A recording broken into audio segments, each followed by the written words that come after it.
পেরেশানিতে আছে তাদের পেরেশানিকে দূর করে দাও রব্বুল আলামিন। আল্লাহ, যাদের ঋণ আছে তাদের ঋণকে পরিশোধ করার তৌফিক দাও রব্বুল আলামিন।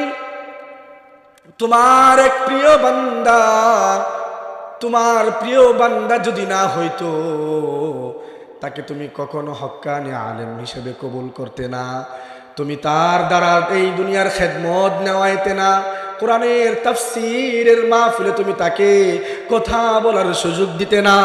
এমন একজন প্রিয় ভাই, এখানে একটি প্রতিষ্ঠান আল্লাহ যেখানে তোমার কোরআনকে পড়ানো হবে, উনি আল্লাহ দায়িত্ব নিয়েছেন।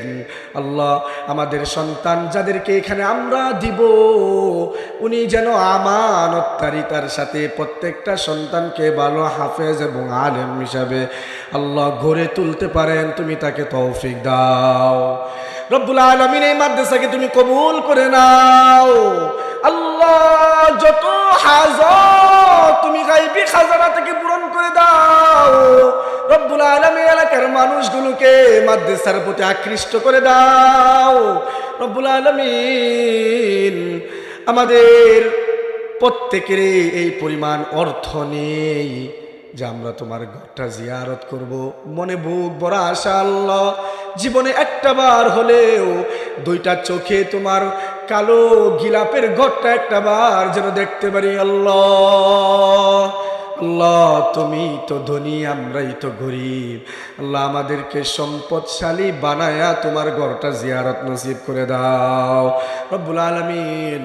নবীর রওজা মুবারকের পাশে যেন একটা বার দাঁড়িয়ে আসসালাতু ওয়াসসালামু আলাইকা ইয়া রাসূলুল্লাহ বলতে পারি, তৌফিক দাও আল্লাহ। জিয়ারতের সুযোগ করে দাও আল্লাহ।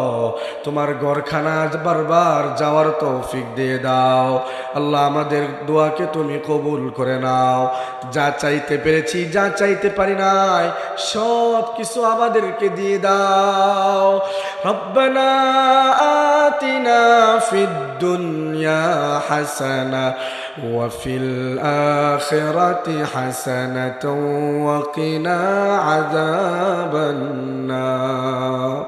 رب ارحمهما كما ربياني صغيرا رب ارحمهما كما ربيانا صغيرا وصلى الله تعالى على خير خلقه محمد وعلى آله وأصحابه أجمعين برحمتك يا أرحم الراحمين.